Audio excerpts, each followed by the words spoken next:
أعوذ بالله من الشيطان الرجيم. بسم الله الرحمن الرحيم. إن الذين آمنوا والذين هادوا والنصارى والصابئين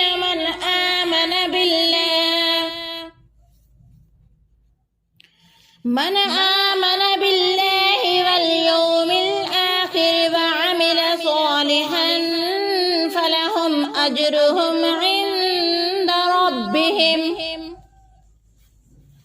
ولا خوف عليهم ولا هم يحزنون. وإذا أخذنا ميثاقكم ورفعنا فوقكم الطور خذوا ما آتيناكم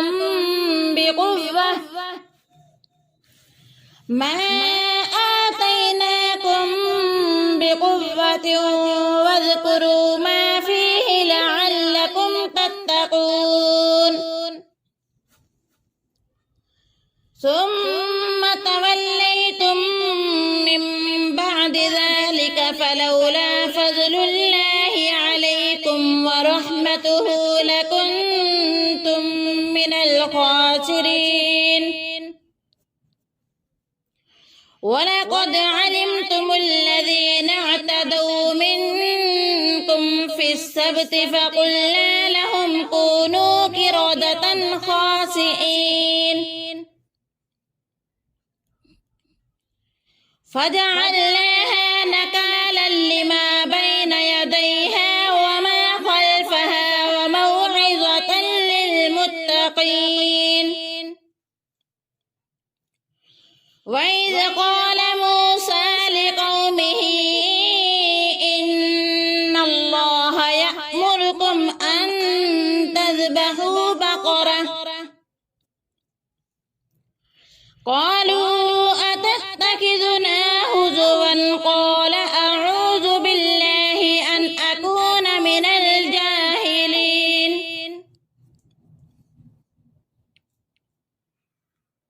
قالوا ادع لنا ربك يبين لنا ما هي قال إنه يقول إنها بقرة لا فارض ولا بكر عوان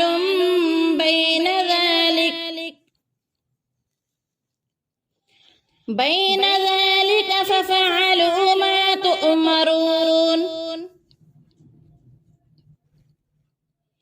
قالوا ادع لنا ربك يبين لنا ما لونها قال إنه يقول إنها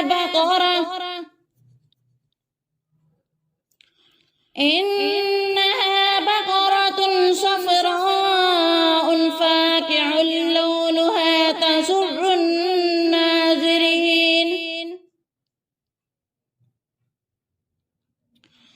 قالوا ادع لنا ربك يبين لنا ما هي إن البقرة شابه علينا وإنا إن شاء الله لمهتدون. قال إنه يقول